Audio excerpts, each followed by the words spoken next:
Bingo Blitz rules. If your bingo has ads in it, That's not a bingo. if it doesn't have the coolest tournaments, mini games, and the most breathtaking design, Nope, not a bingo. if your bingo moment makes you feel so excited that you just want to burst in joy and scream out loud, bingo! Sorry, so you're playing... Bingo Blitz? Now that's a bingo. Go for a world of excitement with Bingo Blitz, the #1 free bingo game. Download Bingo Blitz and play for free. Now that's a bingo. This episode is brought to you by Amazon. The holidays are here, and you know what that means? It's time to get your friends and family the gifts they deserve. Take the stress out of shopping with Amazon's great deals and low prices on a huge range of items from toys to tech and much more. Whoever you're gifting for, Amazon has great prices on everything you need this holiday season. Shop early holiday deals now. Being a marketer's no sweat. You just have to manage dozens of channels, launch hundreds of campaigns, score thousands of leads, and okay, fine, it's a lot of sweat. Unless you have HubSpot's AI-powered marketing tools to help you do all that and more. Get started at HubSpot.com/marketers.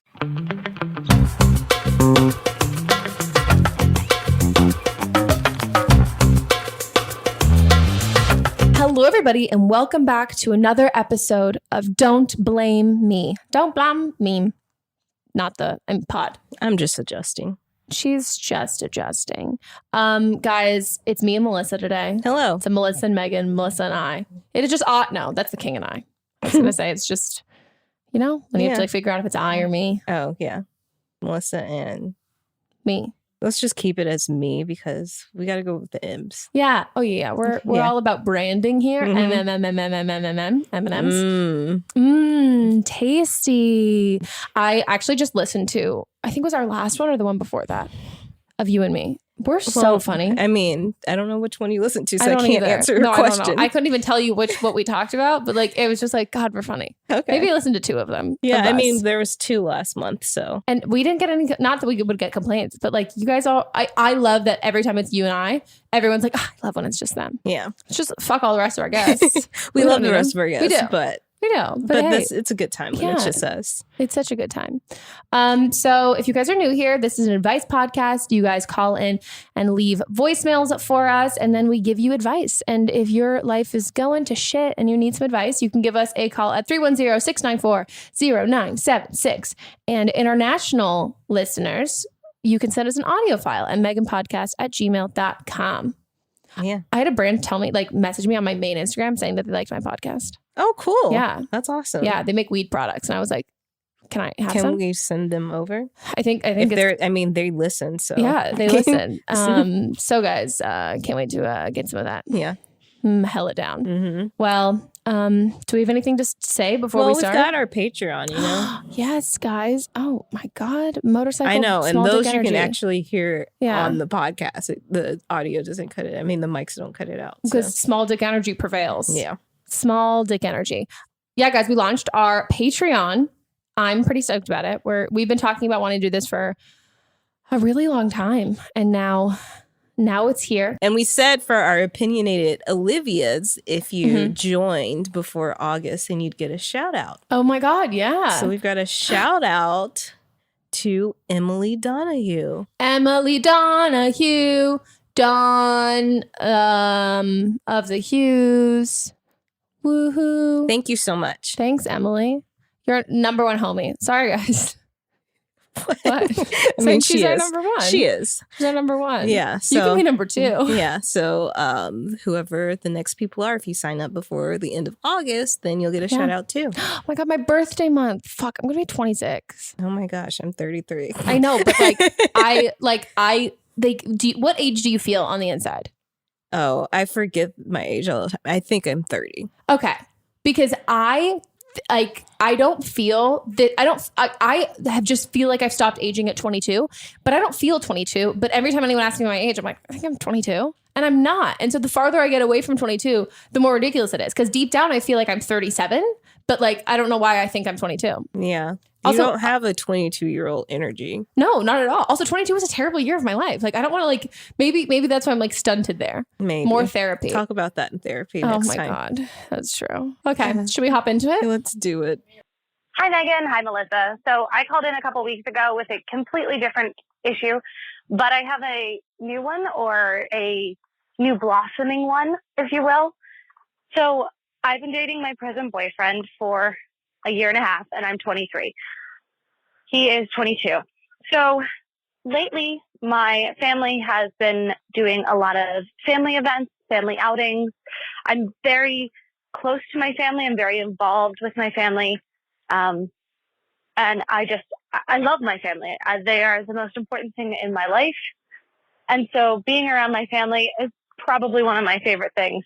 So how my boyfriend ties into that is a little interesting. I've been noticing that more and more lately, when I've invited him to family events, family gatherings, family outings, whatever it is, he's been suddenly not having time for it, or not wanting to make time for it. Or another thing he's been telling me more is that he's just, tired. He wants to spend time at home, which I completely understand and I support. But my sister is home from college for a couple weeks, and her boyfriend is coming as well. And we have a couple different family gatherings and family outings, just because this doesn't happen every day. And he is conveniently busy those days with things that maybe I wouldn't deem necessary. And maybe that sounds harsh, but it's just the way I'm feeling. Like, one day he planned to go out with his best friend, but they made this plan after I invited him to go with my family to an amusement park.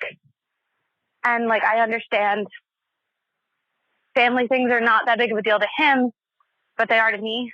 And I've expressed this, and he doesn't seem to understand. And he's told me that he's just too tired to go a lot of the time, which at the same time I understand. But I feel like he's potentially, getting sick of me or my family, but won't say it. I don't know. And I overthink things and take a step back and not be so upset. It just feels kind of weird to go to a family outing where my sister and her boyfriend are there, and my whole family is there, even distant relatives. And then, my boyfriend couldn't make it because he's tired, didn't feel like going, or has an unimportant outing with his best friend planned that could be rescheduled, at least in my mind. I don't know. Maybe I'm being ridiculous. I want an outsider's perspective of this. She got cut off because she was long. Oh, okay. Do you want to start? Because you're close with your family. I am close with my family, but I also don't like people. Mm-hmm. So yeah, I can relate to him on a lot of levels. I also hate amusement parks. Yeah. So, and if he's tired, those are like a all day thing where you're out in the heat. There's a ton of people around. Waiting in lines is just long. Being it's just exhausting. Yeah. So if he's tired already, I can understand if he can go hang out with his friend, doing something low key, and doesn't want to hang out with your family. Yeah, I also think I also really relate to your boyfriend on this one. I think it's awesome that you're so super close to your family, but they're your family. Mm-hmm. They're not his family. And you didn't bring up how much you guys hang out with his family or anything like that. And that also doesn't really, I don't think that really matters, because everybody's relationship with their parents is different. So he just might not they might not have as much of a, either they don't live as close, or they don't have as much of a, we spend all this time together, or they do. And he doesn't necessarily, and he likes to have you around, but he doesn't value that quality time and spending as much as you do with them, which is totally fine. I definitely am more on that side. And I think comparing it to how your sister and her boyfriend and all of those things like that, I think that's not really fair, because it's their choices. Mm-hmm. And I think if this is a deal breaker for you, which it sounds like a deal breaker, and you want somebody who's going to join your family, then this might not be the guy for you.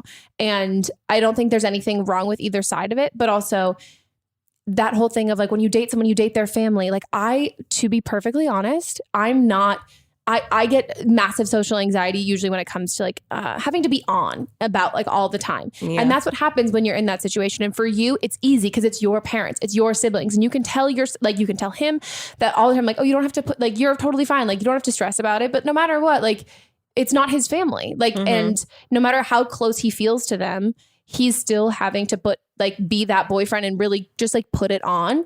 And that's exhausting and it's not really super fun. And just the amount that you talk about hanging out with your boyfriend, with Matt, you talk about like hanging out with your family. Mats and I have this whole thing. And we've said this from the beginning of our relationship of there's certain things that like we're going to invite each other to and we'll have the invite. It can be up there. You can say yes, you can say no, but there's only a few things that we will really insist this is a really important thing for you to be at. And even those are the things that, okay, we reschedule something for. This is the thing that, okay, it might not be like either one of our absolute favorite things to do. And it might not even be either of our favorite things to do, but it's an obligation. And we will reserve those super important things, but not everything is that important. And I've had friends who've dated people who every event has been that a really important one. So for you having to be like, well, he could reschedule all of this. It's like, well, it sounds like he's hung out with your fucking family a ton. Yeah. And like your sister's home from college, that's your sister. You spend time with her. And I don't think that if anyone in your family makes you feel weird for the fact that like your boyfriend's not around as much as like anyone else is, like he's got his own life. And I don't want to say your relationship is doomed at all, but I think you do need to figure out if this is a deal breaker for you or not, because I recently had a friend, her and her boyfriend broke up, and a huge aspect of it was the fact that like she was really close with her family. He was really close with his family, but he wanted her to join his family. And she's like, I still have like my own stuff. And I think everyone's great and all of that. But like at the end of the day, like if that's the kind of relationship that you need, then that's not going to work out. So yeah, I would just come at it from a way of thinking like, as much as you really enjoy all of this, is it a deal breaker? Like, do you need to have a partner who's like always around and with you, with your family, that is so like romantic comedy to me, which like I love that. I think that's great. I'm not that kind of person. And I also wouldn't be, I don't know, I wouldn't date somebody where that was also the case. Do you know what I mean? So I think like you're totally valid in like, if this is how you feel, this is how you feel. But I would also take a step back from the situation and maybe this time, like you don't push it and you let him do his own thing and then realize like, okay, you can still have fun if he's not there. Yeah. Like you can still have a great relationship and have him not be around all of the time. And also maybe it's just he doesn't come around for every single little thing, and then you deem what's important. But I think right now too, if he's been around your family so much and been doing all of these things, you're right. He's not going to tell you if he's sick of them. Yeah, like you should just ask him. Oh my God. But he can't say that. No, you can just be like, hey, I noticed that you don't come around my family as much as you used to. Is this too overwhelming for you right now? And be like, let's come up with a good way of knowing, because maybe right now he's tapped out for a couple months and like he's not going to see them. So you don't decide, okay, let's decide what's important. FYI, the thing right now is really important. Yeah. And just let him know, if you don't want to come, that's okay. It's not completely okay with me, but I just want you to know, like, I respect your decision, but I feel awkward being there with like my family, my sister, and she has her boyfriend there, and then other family has their significant others there, and I'm the one without my significant other. Yeah, I think you guys need to decide what are the important things. And then he can make time for that. But it's a lot to ask someone to make time for everything. And I also, if he might not be super close with his family, or they might not live close by, like my friends are my family to me. So like for me, if I had plans with my best friend and then like was rescheduling for something, like for me, that does carry the same level of importance as some people is with their family. So I think he also just doesn't want to hurt your feelings. And that's why he's coming up with all this other stuff. But her feelings are being hurt. So if you don't say something, then it's just going to get worse. But as somebody who I don't have that close relationship. There's also, if he also doesn't have a close relationship, I've definitely been in situations with like Motz's family and stuff where like I have to tell him like we have to take a break. Like not that this is anything necessarily personal against anyone, but it's like as somebody who doesn't have a great relationship with parents, like it can be hard to like spend a lot of time around like you see like a really happy family. And for you might think of like if he doesn't have a happy home life, like, oh, I'm so glad I can bring him into mine. It's still not his. Yeah. And I've had people say that before, like who like when they invite me to do family stuff, it's like, well, you're a part of our family. And I'm like, that's really, really nice and really sweet. But like, I'm not. And this sentimental value and stuff that you hold, I know it's like coming from the greatest place ever that you want to extend that to me. But I don't have those nostalgic feelings towards this. And it can just be like a little triggering and like not necessarily a way that he finds that makes him feel super happy. So I would focus on that. And then also at the like last thing I'll say about this, but how much of really, really wanting him to be there, do you value versus when you look at him, is he having a good time when he's there? Yeah. So you're like your ideal situation with partners, like you should want them to be enjoying it as much as you. So having him come is the win, I think you should also focus on like, oh, do I just want him to be here for like saving face because everyone else is here? Or like, is he having a good time? And am I also having a good time because he's here and I can see that he's enjoying himself. And maybe if he comes around less and like he's more fun to be around and you enjoy his presence there more, I think it's a great thing. Yeah. And what's your relationship like as a whole? Yeah. Like, is this just the one thing that is like bothering you, or are there other things going on as well? Yeah. Yeah. Good. Yeah. Well, best of luck. Give us an update. We'd love to know. Yeah. And have fun at the amusement park. That sounds fucking exhausting. As somebody who relates to your brother on the tired level. Boyfriend, not brother. What? Did I say brother? Oh yeah, don't fuck your brother. I relate. I'm tired. We're the same. Okay, on to the next. I'm 24, and I am calling because I need advice about this guy. I met him on Bumble like 2 years ago, and he ended up just visiting, and he lives 5 hours away, so we have been talking casually, got to know each other, have become pretty close friends, and recently he ended up moving back. So we have been hanging out, casually dating with intentions of maybe becoming more serious this summer once we're not so busy. I've really enjoyed hanging out with him, but like the sex aspect of things is really weird. Like I just found out, he's 28, that he hasn't so much as made out with anyone for 6 years, which, you know, at first I thought it was weird, but to each their own. And then we started messing around, and he has a really hard time getting hard. And then once he is hard, he has a hard time keeping it up, which, you know, it happens sometimes. I get nervous. But after the first few times, I kind of tried bringing it up, and he was super awkward about it, so I dropped it. And then there was this one point where he went to get a condom, and he came back, and I went down on him, and he had put numbing gel on himself, and my mouth went numb, and I started drooling everywhere, and I tried to bring it up again, and he got kind of like angry with me for bringing it up.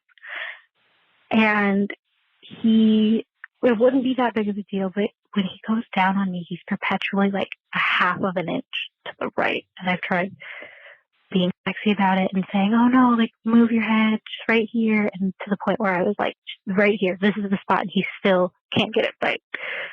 So I really enjoy spending time with him, but I don't want to go into something knowing that this is going to be an issue.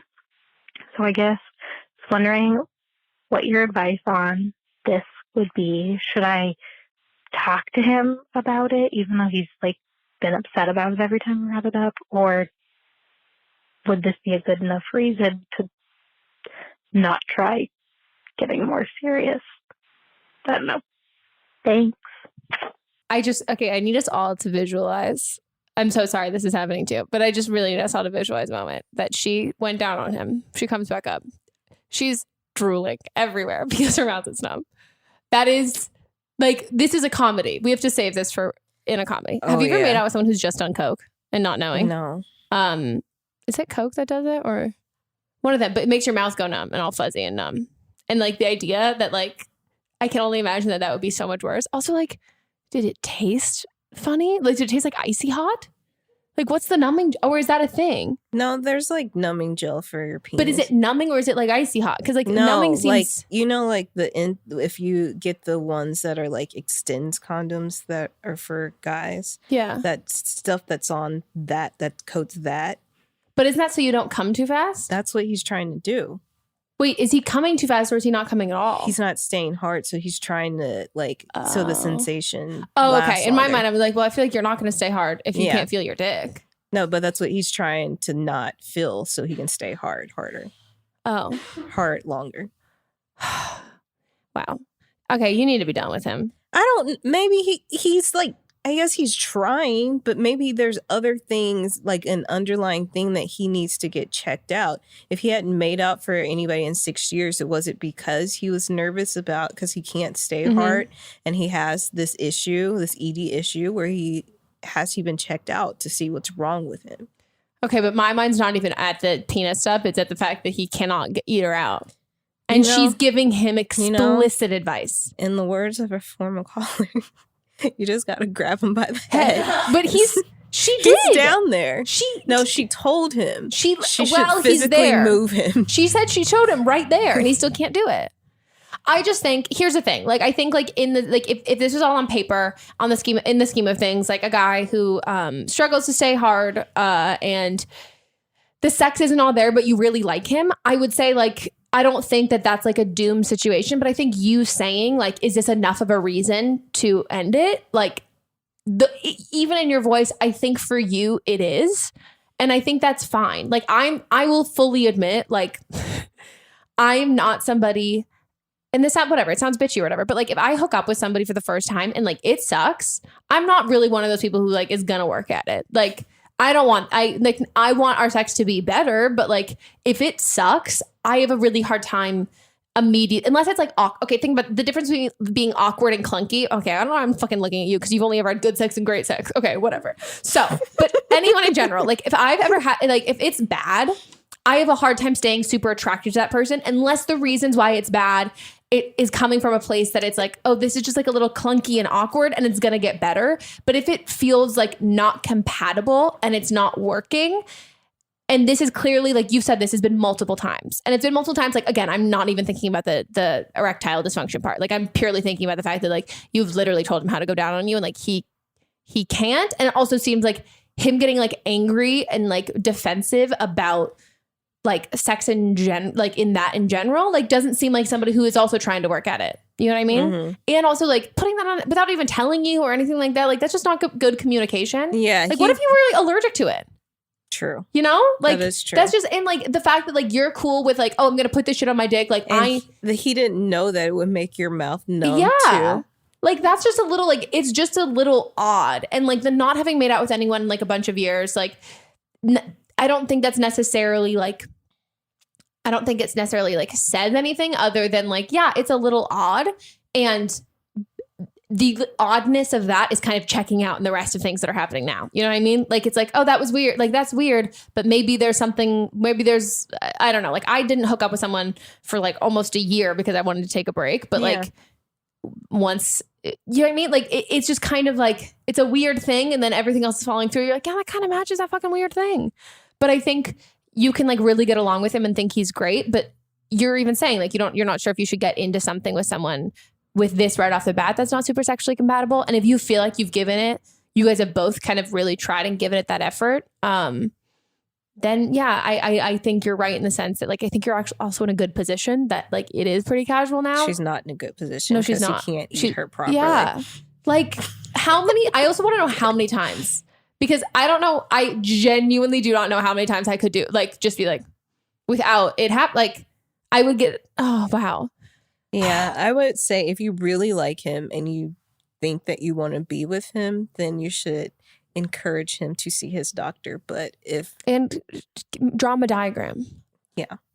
Just pinch his tongue and just move it. Yeah. Literally just like grab his head and be like, there, now don't fucking move. And then just clamp your legs around his head.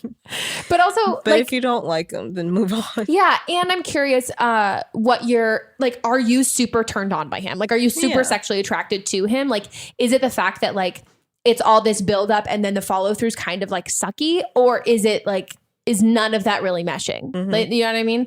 And that's what I think you can tell if you're sexually compatible or not. And then also, if he's not willing to fucking work at it, then it doesn't matter if you are. He's not gonna. Yeah.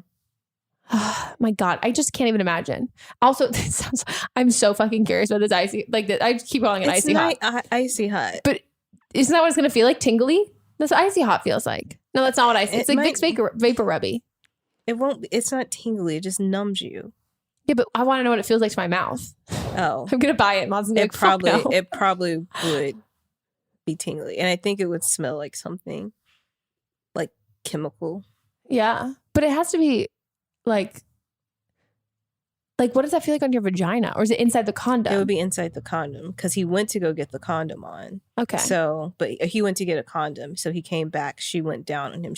He probably thought he was being sneaky. You know, like, I'm going to get a condom, but he put the numbing cream on. So then did he come or did he take the condom off and then she went down? I don't think I think he went to get the condom, but he hadn't put it on yet. Oh, so then he just smeared some stuff? Yeah. Okay. I really want to know what that's like. I'm just really curious. Like, what's that? Well, you can try it. Mott's won't let me. Or you can just get like... I'm going to have to put it on my arm and then make out with my arm. Or you just get like, what's that stuff? Novocaine? Like Ambisol. What? Yeah. What's that? It's like stuff like when people have like canker sores or stuff in their mouth, they put that in. Oh, maybe it's like that throat spray I have. Yeah. Okay. Oh, no, I'm less interested because I have strep throat, so I know what that nothing's up feels like. But that's so funny. But it's so much that you're drooling, though. It's got to be strong. Can you imagine? Also, sloppy wet blowjob. Like, if you're just drooling everywhere. And you're just, like moving your head. Because you can't move your mouth, so you're just moving your head. Her mouth isn't even touching his dick. There's so much teeth, but neither of them can feel it because everything's numb. Oh, my God. This is so fucking weird. Yeah, you can't date this guy. That's so weird. It's just so fucking weird. And you also have to ask. He's not like, oh, by the way, you're drooling all over me and you can't feel your mouth because of this. Yeah, but he can't feel it either. That's so weird. That's so weird. That's super fun. It's like, yeah, no. I'm just not here for people like doing shit and sex that like we haven't agreed upon, you know? Yeah. I just keep thinking about when I had my wisdom teeth taken out and my sister was like, she's like, you kept saying, I can't feel my tongue. I can't feel my tongue. And that's what I think about. Shout out to my sister because she now listens to the show. Oh, yeah. Yeah. That's so like religiously now. Funny. Wow. Okay. Well, let us know what happens. Give us an update. Yeah. Yeah. I just fizzle out. Fizzle out your friends. Yeah. Just stop having sex. Until he figures things out. If you like him, I'm changing. Yeah, we have different opinions. I'm not here for the learning curve. I'm not. I'm here for like, let me like make this better. But also like if I give you a tip, which is fine. Cause like the first time you have sex with someone, like it's not necessarily like mind blowing, but like if you're giving him like verbal and physical, like here's how to do this. And he's just like, I'm going to fucking ignore you. Like, I know your pussy better than you. Like, oh my God. Also when she says he's like 2 inches, That's like your thigh. That's your thigh. That's what I'm saying. Like he's just like sucking on a fucking lip, like being like, ugh. Like that's just so. And like him to be like, no, she says that it's here, but I'm gonna avoid like what's clearly the part that I'm supposed to be getting at. Like that to me, I'm like, you just like it's not even like he's an idiot to me. That just sounds like he's a fucking asshole who's like, no, I'm not gonna do it. Like it's like a guy who's like, no, I'm not gonna go down on you. I'm just gonna make you come purely by touching your nipples and being like, okay, this is fun and all, but like, can we move this along? And also, you're clearly trying. You know what I mean? Like she's And also, if he's quick, if he's like quick to come or like not staying hard, like he should be a guy who like then takes it upon himself. Not to say that that's like a negative thing or whatever, but like would take it upon himself, like that embarrassment or whatever. I would usually think that that's going to get targeted into being like, okay, I really want to pleasure her versus like, oh, I'm going to get angry. But he hasn't been with anybody in 6 years, like since he was 22, because he's 28. Yeah, but like your vagina has always been in the, like most women's vagina, it's in the same spot. Like it's not like, oh, it used to be on the thigh. Do you know what I mean? I know, but I'm just saying. Maybe you guys put on porn while you have sex. But it would have to be like lesbian porn for maybe you just put on give like proper directions. I just would laugh. Like if someone was just like eating out my thigh, I'd be like, can you just imagine? And you're like, oh no, it's a little to like this side, and he's just not moving, and you're like, are you avoiding it? Like, is that what you just like? I don't. Maybe he's gay. Yeah, maybe he's gay. Who fucking knows? But I don't think it's. Yeah, well, I guess Melissa says if you really like him, keep trying. But I'll be here to say I told you so when it never fucking gets better. To the doctor. But I don't think she really likes him because they've known each other for 2 years. Yeah, and also you literally said it in a way of being like, is this enough to like break up with him? Yeah, like I saw your face in my mind. And she's like, we're like dating to see if it gets more serious in the summer. No. The summer is not the time to get more serious either. Cuffing season's in the winter. Yeah. Yeah. That's when you want to eat your heavy starchy foods. Summer is for the fling. Yeah. It's for the flings. It's for the lifeguards, pool boys, all that shit. Have a good time. On to the next. Hi. Hey, Megan. So I have a little, not a problem. It's just I don't know how to explain it. So I hooked up with this guy. I'm a gay male, by the way. I hooked up with this guy. He's like 28. I'm 18. There's 10-year difference, but you know, he was Latin. I have an affinity. I can't help that. And I get to his house. You know, I have my knife and I have my gun in my glove box, so I'm like safe. And I walk in the house, and his husband is there that I didn't know about. And they want me to live with them and be like their gay kids that they do things with. And how do I say no? But they also want to be my sugar daddies. How do I say yes to that but no to living with them? Thank you. Fuck. Oh, if I could have like that Chrissy Teigen gif where she's just like, oh my God. Yeah. Yeah. Fucking shit. Wow. Wow. I mean, is there room for negotiation?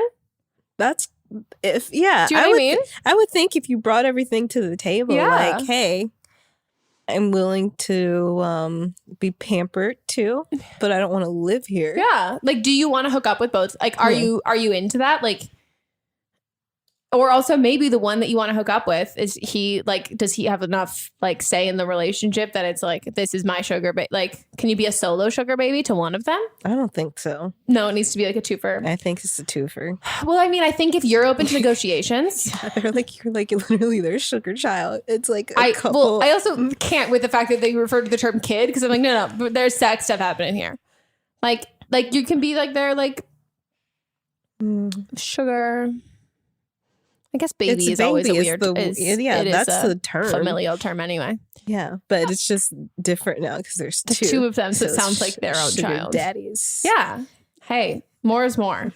Yeah. But yeah, I think if you're like, if the whole situation as a whole is just like really like you're not into at all, and the only thing that's enticing is like the sugar baby aspect. I mean, sure. See if you can like become a sugar baby with no strings attached, but also like if you're open to. Like if there's things you're open to and the thing that's like really like the no-go is living together, and then also like you probably have your like hard passes on like any sexual things, see if there's room for negotiation. Bring an offer to the table. Yeah. Wear a suit with no pants. I love this. And have a full-blown contract written up and be like, let's see how this is gonna be a thing. Maybe bring your lawyer into it. Yeah. Because I think you're right in the sense that like I don't think I think that's like a little, to me seems like a little like, it seems like they're gonna like dress him up and it seems a little Barbie dollish and like in a way that I don't think is I personally, if I was I don't think that's awesome, like great, and also you don't sound like that's like your cup of tea either. So I think like if there's a way that they're like you get what you want out of this and you still feel like empowered and you don't feel kind of like pigeonholed, I say like go for like finding that sort of negotiation. And like as in regards, but also if you just want to say no as a total whole, I think that's also like very valid and fair. Just to be like, hey guys, you know what? I'm super flattered by your offer. Thank you so much. Not really what I'm looking for right now. But very flattered. So yeah, thank you. Carry on, you know? Or you can just be like, you know what, I'm not I'm really flattered by this, but I'm not super I like my living situation. I'm not really comfortable or looking for a new one. Yeah. Unless you guys want to buy me something. Yeah. Let's go to my own apartment. In fact, I really like my own space individually, but I would be open to discussing other aspects of this that I could get into. I just want to make sure that we're all on the same page. Then I think, negotiations. You never get a contract first and just sign it. Yeah. And I think if you guys are going to get into anything, I think it probably is good to, even if it's not legal binding agreements in that sense, but any type of relationship, you should have open communication. Yeah. Especially when it's you joining in to someone else's relationship, having that, making sure that you guys are all on the same page with what we're all okay with and comfortable with. And also making sure that you establish what you're comfortable with before you talk to them. So you don't feel pressured in any sense to kind of change your comfort levels. And if you do, then readdress that with them, but don't go into it totally on their terms. Yeah. Good luck. Good luck. Please call us back. I've had friends who've done the sugar baby thing. Have you? Yeah. We had a couple callers at one point that had shared their stories. I mean, some people got to fucking pay for college and also live life. Right. Yeah. It's a lot more common than. I do want the call back from the one girl that was falling in love with her sugar daddy. Oh, yeah. From season 1 or 2. They're married. They had their own sugar. Yeah. I think she's in Australia. Ooh. Yeah. Let us know. Yeah. Also, you let us know too. I'd love to know what happens. Yeah. Maybe you guys can meet on the chat board and have a discussion. Yes. We should have a sugar baby subgroup. Yeah. Can I join? You're an admin, so you can see it. Megan is always watching. Big brother always watching. Wow. Love it. Okay. Is it time for a break? Time for a break. Okay, guys. We'll take a quick break and we'll see you guys soon. Or you'll hear us soon. We'll be back. Yeah.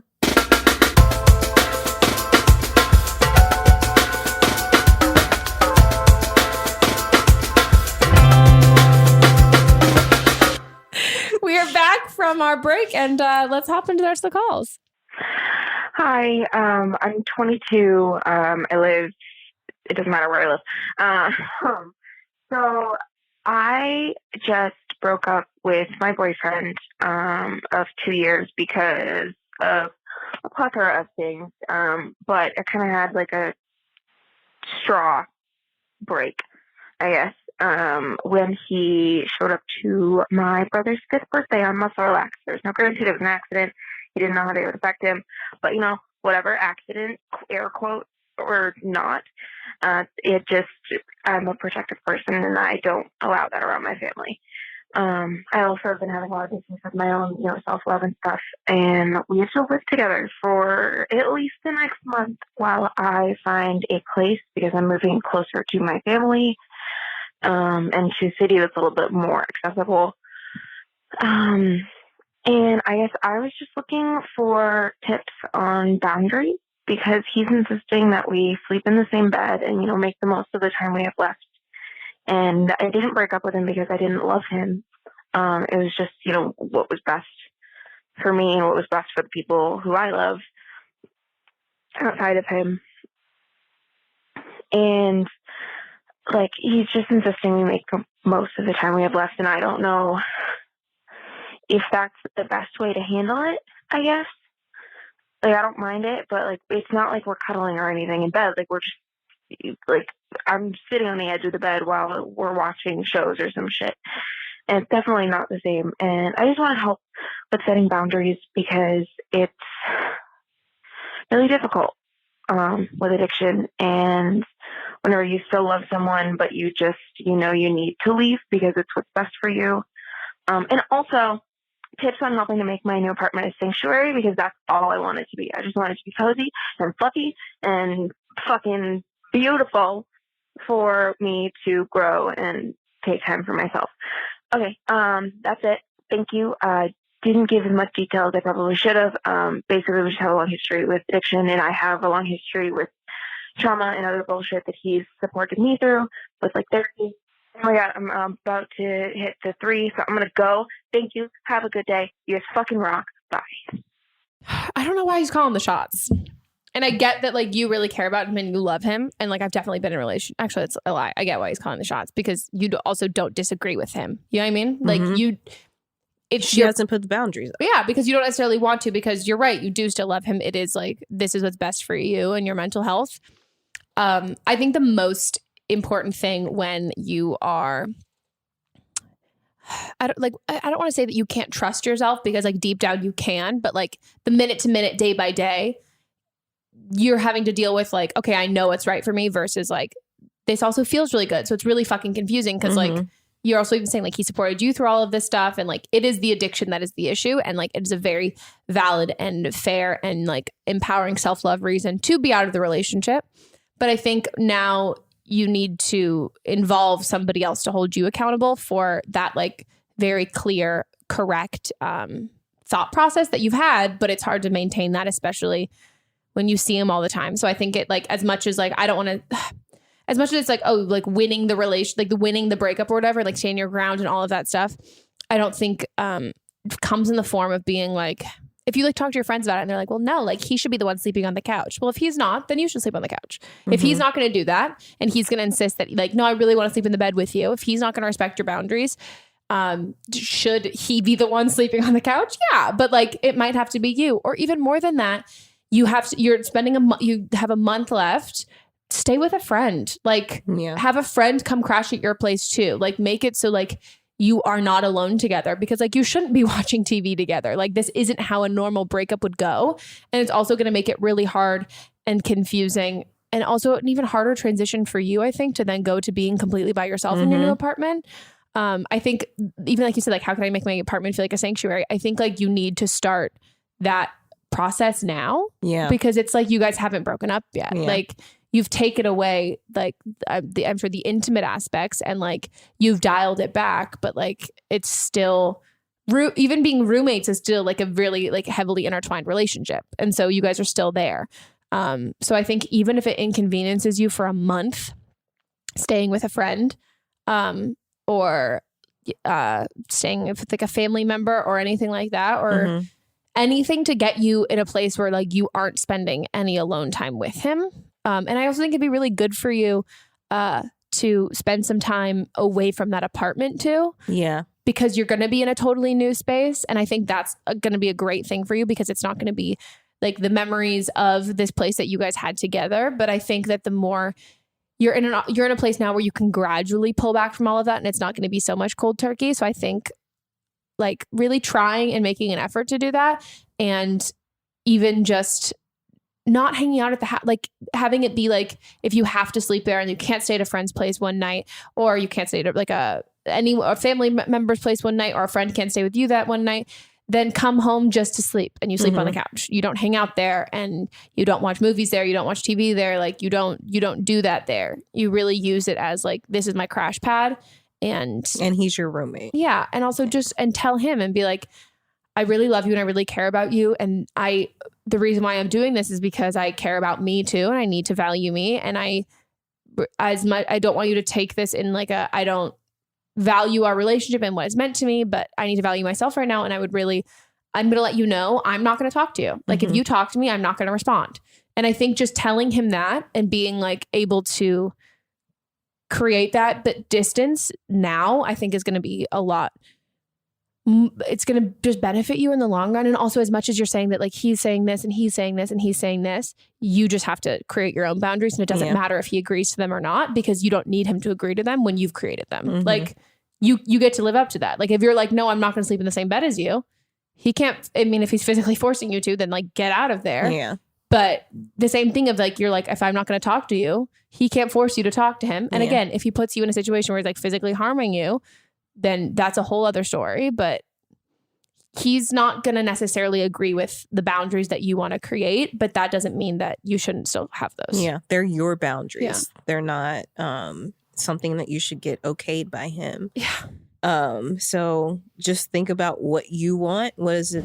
And it'll be easier now for you to set them than doing it in the long run. So yeah. But I think, just friends are really, and also I don't want to put words in your mouth because I don't think you should feel this way. But if you do feel any sort of like embarrassment about all of this stuff, I think it happens. I mean, addiction happens to like, so I've said so many times, like I've dated so many guys who've been into drugs, and like, you can kind of feel like an idiot that you're like, how the fuck did I not know this? Or like, how the fuck did I get in this deep? And I feel dumb. Or even if your friends had made an inkling and like suggested it before and you were like, no way, you shut it down. The more open and honest you can be with everybody in your life, then they're going to be able to do the most for you and support you the most. So as much as like obviously respecting his privacy and everything like that, like this is something that you're also going through. So let your friends know, because your friends are going to be able to be there for you when they understand the situation, like really explicitly. And yeah, I mean, like if I had any friend who had like been like was going through this and was like, I'd be like, no, 100% like crash on my couch for as long as you need. So I think that I'm sure there are people in your life who totally will do that, and just make sure that you're being really honest with them about the situation and also about what you need from them as friends to support you through all of it. Yeah. Because it's rough. It's super rough. But and you're then how to make her place like more comfortable. I mean, I think number one, just like go like that. What's that? Is it a Swedish term? That's like hygge or whatever. HYG something.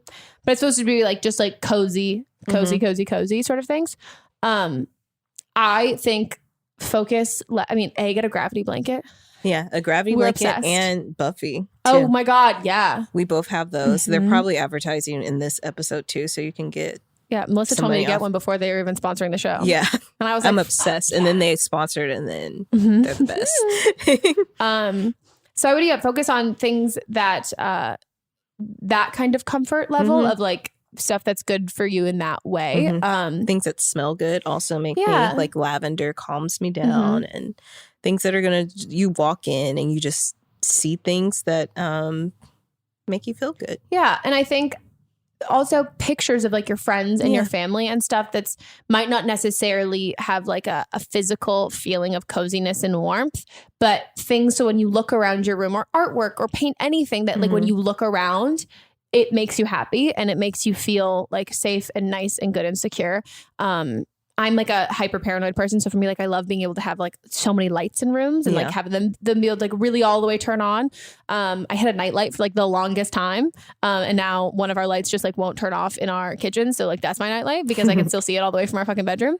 So I think stuff like that is super great. And then also to feel safe and I would, as much as alone time feels really can be really like therapeutic, also inviting people over and having like it's your sanctuary and it's your safe space, but also you can let people into your sanctuary and your safe space, and like making like weekly plans with friends and all of that stuff, because as someone who lived alone for a long time, like it can get really lonely and it can be really cathartic at some points, but it can also just feel isolating. So making sure that you're still going out of your comfort zone and like having, or like staying within your like like this is my cozy, comfortable place, and I'm going to bring people into it if you don't feel like ready to like explore outside of that. And then I would also say start a new hobby at your home. So like maybe you get into painting, watercolors, you get into something that's like an activity once you come home that isn't just like content, that isn't just like watching TV or anything like that you've got like a little corner on your desk where like you like to paint, or you like to like, whether it's like make friendship bracelets, knitting, something that you can do that feels like productive and relaxing, that isn't content, because content can also be triggering. Like there's definitely like there's so many fucking things I'm like halfway through I'm like, I can't watch this, it's just making me feel fucking worse, like I can't do this. So something that can take your mind off of that too. And music, get speakers all around the apartment, that'll be great. Also for me, like color is a big thing. So like when I walk in, it's like purplish. Like my curtains are purple. I have a fuzzy purple rug. And then like my bedroom, there's like lots of like gold tones in there, so that when the sun shines in the morning, then my whole room is like golden. So that's another thing to think about. And curtains, feeling safe. That's another good one. I have blackout curtains, which I love. But then the other thing I got blackout curtains. So If I like want to feel like really isolated in a way I can. But then I also got curtains that go underneath it. So they're like sheerer so people can't see in. But if I still want the light without feeling like too exposed, I can have that. So I think that's also a good one, you know? Alarm system, the Alexa thing you're telling us about? Oh, yeah. Alexa has this new thing that's called like Alexa Guard. So when you leave your house, you can say, Alexa, I'm leaving. And it'll make it so like if there's a fire or if glass breaks or anything weird happens in your house, then it'll send an alert to your phone. Yeah. Yeah. And then when you come home, you say, Alexa, I'm back. And she's like, welcome home, Melissa. Or whatever. She really wants, unless you change your name to Melissa.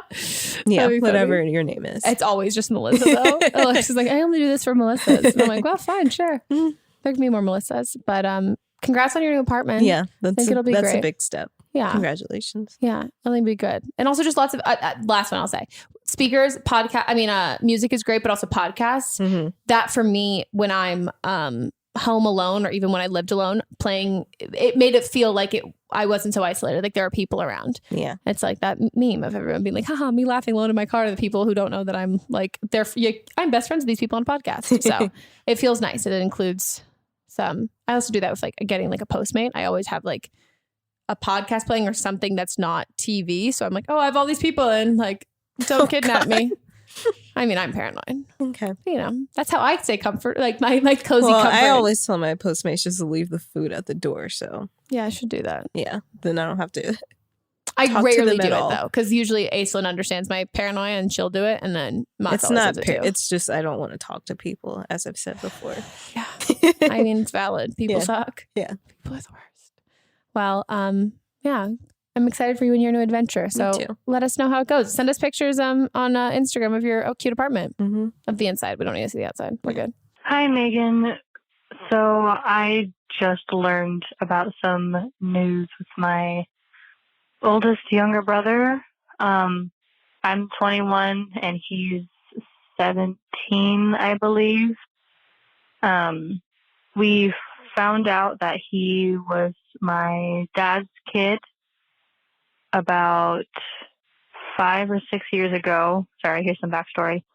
And he has his entire life gone through so much. Like he's been abused in every single way you could think of, basically, from his mom being a drug addict, dating men who abuse him and all that type of stuff, and his grandmother being a drug addict, and he was primarily in her custody. Don't know how.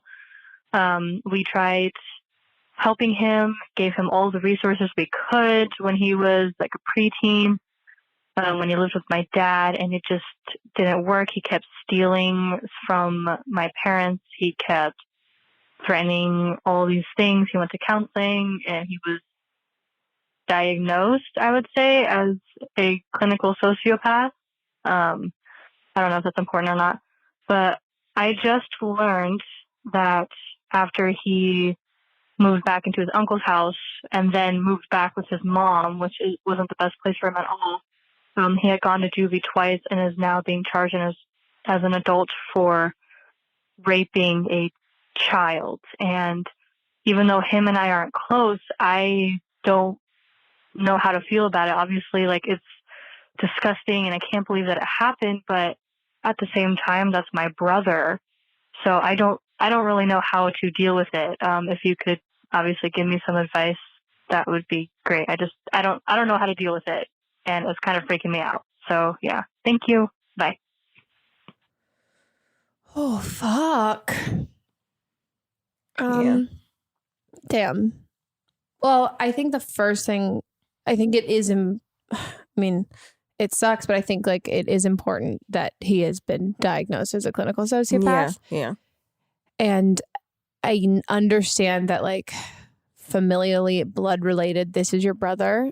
And I think the more research you can possibly do on sociopaths, I think you might understand that the relationship and the kinship that you feel towards him as your brother, he doesn't feel towards you. And if he is a clinical, he doesn't have that sense of empathy and remorse and love and the compassion that you're giving him.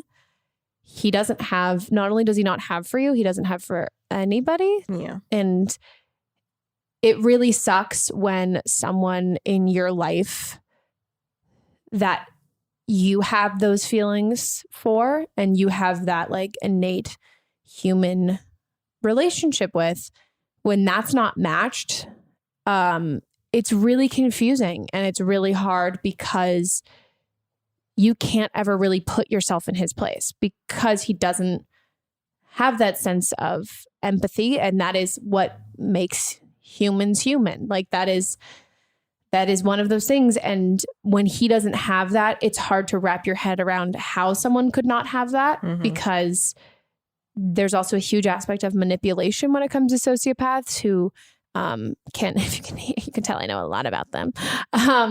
But a lot of it is mimicking and seeing like, oh, I see how these humans are, how these people, I keep saying like human, like he's an alien. He's not an alien, but like I see how people are reacting and communicate with each other on a TV show. And I'm going to mimic that to get what I want and get what I need. So it can be really confusing and hard because it doesn't really all line up as a story, because there are moments where it feels like, no, this feels like compassion. This feels like humanity. And then he's stealing something. It's never there out of like the goodness of their heart. It's there out of the fact that like, that's what's happening. And I also want to say like, there's as much as like sociopaths are depicted as like serial killers and so incredibly scary and all of that stuff. It's a mental disorder and it's not something that necessarily like makes him a monster or a terrible person. It is the reason why he has done these things, and it's the reason why these things have happened, and it hasn't changed or gotten better. And it adds up to the fact that a huge thing with sociopaths and a huge connection is people who were abused as children. Yeah. And like promiscuous sexual behavior and infidelity are parts of that. And abusing children is a part of that profile as a sociopath as well. It checks out from his whole life that like, it fucking sucks that like there are a bunch of studies of people not knowing, like, are people born sociopaths, nature versus nurture and all of that stuff. And it totally fucking sucks that this is where he's ended up. But this is where he's ended up. Yeah. And it's not something that you or anybody's going to be able to change. And I think like the more that you can look at it as he's a danger to himself and other people right now, and that this is like a terrible, disgusting thing that, I mean, it's been terrible things that have been going on that you and your family have tried to steer him in the right direction. It's not been able to work. And now it's at a point where it's not just affecting your family and in a way that you guys can deal with while still being frustrated. Like this has gone to a whole different level. And knowing the fact that if he's not able to be a like productive, positive part of society right now, then like he shouldn't be. He should be charged as an adult, and he shouldn't be able to be out and around. And he should be a registered sex offender. There should be all of these things that like, that doesn't change. Like he's still your brother, but he isn't capable and shouldn't be allowed to be in certain situations, and the law should enforce that. Yeah. And I think the more that you learn about like what a sociopath is, and that then the more you'll be educated and you can understand him more. And I would also suggest therapy for you is great. In your family too. Yeah. Just to understand it more. Cause I mean, I've definitely understood it a lot more in therapy. And it's something that it's one of those things that like the more research that you do on your own and the more that you can talk to professionals about it, I promise you, for all of you, it will be these moments of, oh, it clicks. Oh, it clicks. And it clicks not in like a year. It doesn't click in like a certain specific time period of his life. It's going to click in every aspect, and you're going to be able to look back on it. And I'm not saying that it's going to tarnish your memories at all, or it's going to like do anything like that, but it's going to make this like sadness that you feel of wanting him to do better and thinking that he can, and like feeling this obligation to be like, well, what about me? What have I done? All of these things. It's going to be like, you know what? This is him. This sucks that this is like, was his situation, is some circumstance when he was really young and it was out of our hands. And this is where he's at now. But this empathy that these feelings that I have of like sadness about that this is my brother and he's doing all these terrible things. It's going to change your relationship dynamic how you view your relationship in a way of being like, oh, I was never going to get what I wanted, like what I needed as a relationship out of this person. I was never going to get that. And I think when you have that, it kind of closes that chapter. Then I think the worst thing ever is like when there's a relationship you have with someone and like you can't get what you want out of it. And once you realize that like that was, you're not going to be able to, I think you will feel a lot, come to terms with it a lot more. And like you'll feel a lot better and you'll feel a lot more empowered and controlled in your own life because there was nothing you could have done, which is like, yeah, it's a frustrating thing. But yeah, I think it's the more, I think knowledge is power and the more you can research it and understand it. And then, yeah, I think if you can talk to a therapist about all of it, it makes sense. I mean, there's like the same interviews that happens with like people whose kids commit murders and shootings and all of that stuff, like that it's a process of figuring all that stuff out. And also I think if it feels productive for you to really like volunteer with like young kids and doing like work with a charity that focuses on helping like young abused kids in that situation, like channel that like sadness that you have and empathy you have for your brother to like people who are in his same shoes when he was that age, because I don't want to call him a lost cause, but I think like that empathy, I think there's a lot of kids out there who could really use that like the love, nurture and love that have at parents that that are like drug abusers and stuff. So I think have probably abused them. Yeah. And I think that's those people are going to be really susceptible, like they're going to be able to feel that and absorb that from you. And I think you're going to find that to feel a much more like fulfilling place. Cause I think pouring love into a sociopath does nothing. And it sucks. And like, it feels exhausting, but you always kind of like hold out a little bit of hope. But the more than you can pour love into other people and people who maybe you see like young him in, I think that's going to be a much more, a good relationship on both ends. It's not going to be so draining for you, but this really sucks. And I'm sorry. Yeah, I'm really sorry. Yeah. Oof. I wish I could give you a hug. Yeah. Just like close your eyes and we're all pretend we're hugging right now. Your eyes closed. Okay. Okay. That was our hug. It was a good one.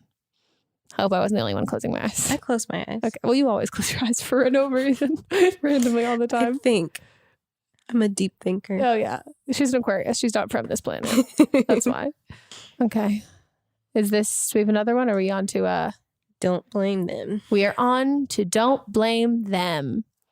And this is where listeners, you guys, call in with your own advice on previous calls if you've been through something similar. So this is from episode 24 from season 2.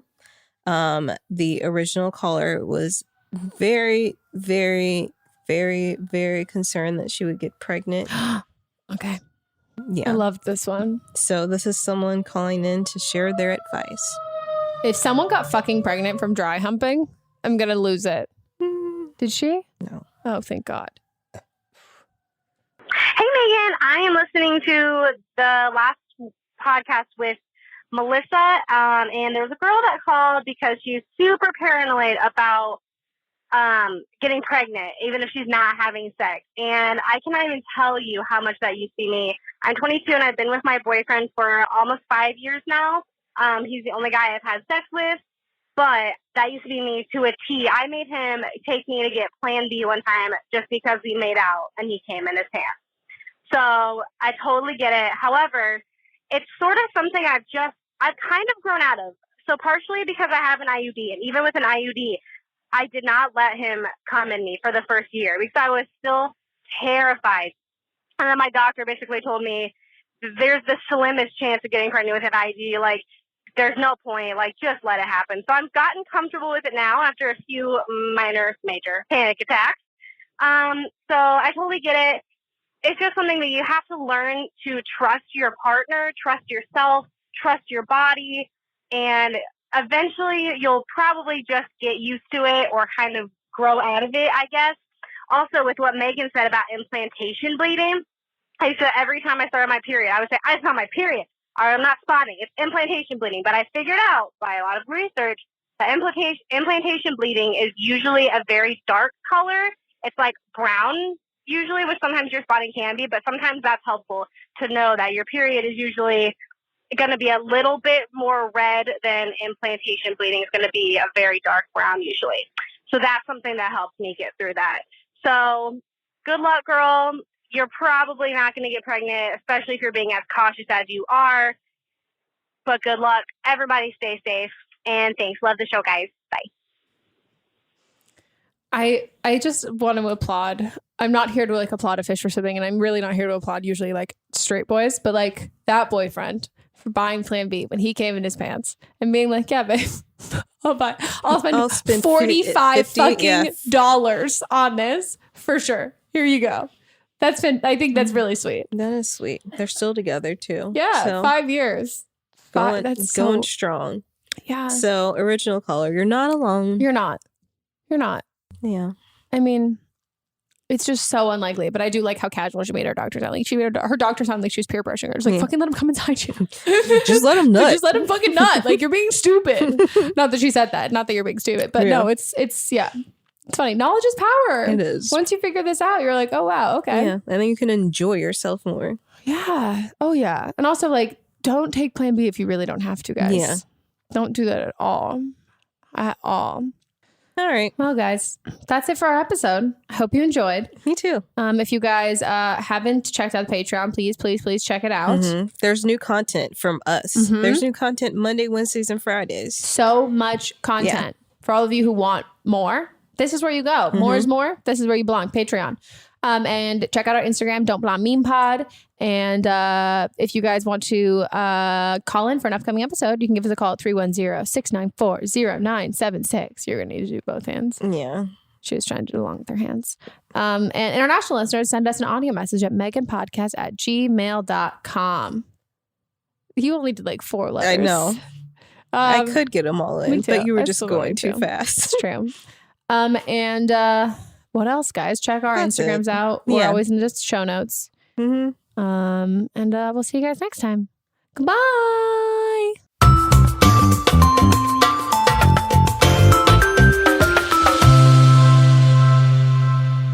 Don't Blame Me is a production by me. Executive produced by Melissa DeMonts. Camera operator Amanda Lechner. And music by Ryan Hunter and Giacomo Picasso, part of the HerPod Network.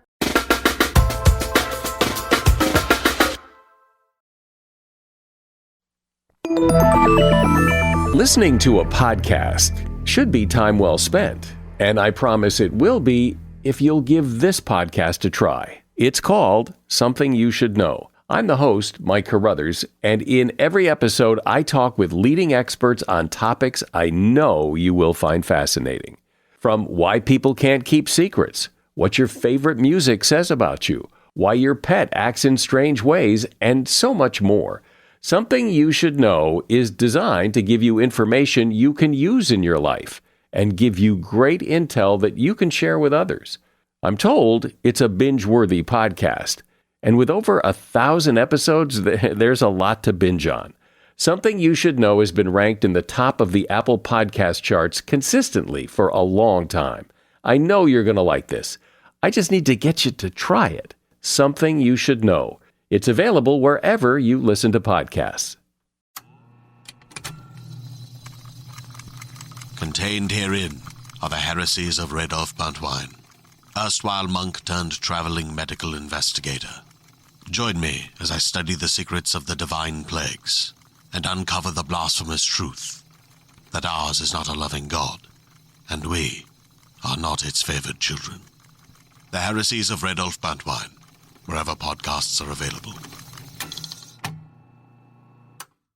What's up, everyone? It's Noah Daniels. Hey, y'all. I'm JJ. Hey, guys. It's Kat. And we're your hosts of the Real Hauntings podcast, where we bring on guests who share their first-hand encounter ghost stories and supernatural experiences. Now on to the trailer. I've been warned to not tell this story, but I think because of the way it ends, it's okay to tell this story, because some people say that with certain entities, to like speak of them or talk about them or in any way like portray them as powerful will attract them to other people. The creepiest thing about it to me is a lot of times it would wait for me to notice it. Like, it would just lay its arm out like this, and then I'd be like, where is it? Where is it? And then I'd see it, and then it would just slither back. For more information on the Real Hauntings, Real Ghost Stories podcast, make sure you check out real.fm to learn more about our podcast and many other amazing podcasts.